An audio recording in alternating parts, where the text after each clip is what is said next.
Hi friends, ನಾನು ಅಕ್ಷತಾ. ನಾನು ಇವಾಗ ಮೆಜೆಸ್ಟಿಕ್ಕಿಗೆ ಬಂದಿರೋದು. ಟ್ರೈನ್ಗೋಸ್ಕರ ವೇಟ್ ಮಾಡ್ತಾ ಇದ್ದೀನಿ. ಇನ್ನೂ ಟ್ರೈನ್ ಬಂದಿಲ್ಲ. ಎಲ್ಲಿಗೆ ಹೋಗ್ತಾ ಇದ್ದೀನಿ ಅಂತ ಕೊನೆವರೆಗೂ ನೋಡಿ ಹೇಳ್ತೀನಿ. ಬಸವ ಎಕ್ಸ್ಪ್ರೆಸ್ಗೆ ಹೋಗ್ತಾ ಇರೋದು ನಾನು. ಟ್ರೈನ್ ಜಸ್ಟ್ ಇವಾಗ ಬರ್ತಾ ಇದೆ. ಟ್ರೈನಲ್ಲಿ ಕುಂತು ಕಂಟಿನ್ಯೂ ಆಗಿ ವಿಡಿಯೋ ಮಾಡ್ತೀನಿ, ನೋಡ್ತಾ ಇರಿ. ಹಾಗೆ ಟ್ರೈನಲ್ಲಿ ಕುಂತಿದ್ದೀನಿ ಇವಾಗ. ಯಾರೆಲ್ಲ ನನ್ನ ವಿಡಿಯೋ ನೋಡ್ತಾ ಇದ್ದೀರಾ, ಪ್ಲೀಸ್ ಸಬ್ಸ್ಕ್ರೈಬ್ ಆಗಿ. ಇದು ಫಸ್ಟ್ ವ್ಲಾಗ್ ನಂದು. ಚೆನ್ನಾಗಿ ಬಂದಿದ್ದರೆ ಹೇಳಿ ನನಗೆ. ಟ್ರೈನ್ ಇರೋದು ಇವಾಗ 12:30 ಆಗಿದೆ. ಆಟೋ ತೊಗೊಂಡು ರೂಮಿಗೆ ಬರ್ತಾ ಇದ್ದೀವಿ. ಹಾಫ್ ಆನ್ ಅವರ್ ಆಗುತ್ತೆ. ಇವಾಗ ರೀಚ್ ಆದ್ವಿ.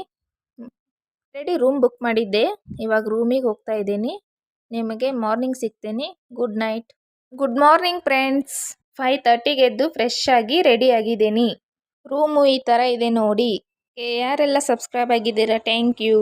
ನನ್ನ ಫಸ್ಟ್ ವಿಡಿಯೋ. ಏನಾದರೂ ಮಿಸ್ಟೇಕ್ ಇದ್ದರೆ ಹೇಳಿ, ನಾನು ಮತ್ತೆ ಕರೆಕ್ಟ್ ಮಾಡ್ಕೊಂಡು ಬೇರೆ ವಿಡಿಯೋ ಚೆನ್ನಾಗಿ ಮಾಡ್ತೀನಿ. ಹಾಗೆ ಸಪೋರ್ಟ್ ಮಾಡಿ. ಹೊರಗಡೆ ಹೋಗಿ ದರ್ಶನ ಮುಗಿಸ್ಕೊಂಡು ಮತ್ತೆ ಬಂದು ಕಂಟಿನ್ಯೂ ಆಗಿ ವಿಡಿಯೋ ಮಾಡ್ತೀನಿ. ಓಕೆ, ದರ್ಶನ ಮುಗಿಸ್ಕೊಂಡು ಬಂದ್ವಿ. ಇದು ಫಸ್ಟ್ ಟೈಮ್ ಬಂದಿರೋದು ನಾನು ರಾಘವೇಂದ್ರ ಟೆಂಪಲ್ಗೆ. ನಂಗೆ ತುಂಬ ಇಷ್ಟ ಆಯಿತು. ಟೆಂಪಲ್ಲು ತುಂಬ ಚೆನ್ನಾಗಿದೆ. ವ್ಲಾಗ್ ಮಾಡಬೇಕಂತ ಅಂದ್ಕೊಂಡೆ. ಸೊ ಇಲ್ಲಿಂದನೇ ರಾಘವೇಂದ್ರ ಟೆಂಪಲ್ದಿಂದನೇ ಸ್ಟಾರ್ಟ್ ಮಾಡಬೇಕಂತ ಅಂದ್ಕೊಂಡೆ. ಅಷ್ಟೊಂದು ಮಾಡೋಕ್ಕೆ ನನಗೆ ಪರ್ಫೆಕ್ಟಾಗಿ ಗೊತ್ತಿಲ್ಲ. ಸೊ ಟ್ರೈ ಮಾಡಿದ್ದೀನಿ. ಹೇಗೆ ಬಂದಿದೆ ಅಂತ ಕಮೆಂಟಲ್ಲಿ ತಿಳಿಸಿ. ಸ್ಕ್ರೀನ್ ಮೇಲೆ ರಾಘವೇಂದ್ರ ಸ್ವಾಮಿ ಫೋಟೋ ಬರ್ತಾ ಇದೆ. ಯಾರೆಲ್ಲ ನನ್ನ ವಿಡಿಯೋ ನೋಡ್ತಾ ಇದ್ದಾರೆ ಎಲ್ರಿಗೂ ಒಳ್ಳೇದಾಗಲಿ. ರೂಮ್ ಪಕ್ಕ ಈ ಥರ ಪೇಂಟಿಂಗ್ ಇತ್ತು, ಚೆನ್ನಾಗಿ ಅನಿಸ್ತು, ಅದಕ್ಕೆ ತೊಗೊಂಡಿರೋದು. ದೇವಸ್ಥಾನ ಪಕ್ಕದಲ್ಲಿ ಒಂದು ನದಿ ಇದೆ. ಅದರಲ್ಲಿ ಹಬ್ಬದಲ್ಲಿ ಹೋಗ್ಬೇಕಂತ ಅನಿಸ್ತು, ಅದಕ್ಕೆ ಹೋಗ್ತಾ ಇದ್ದೀನಿ. ಎಷ್ಟು ಚೆನ್ನಾಗಿದೆ ಅಲ್ಲ.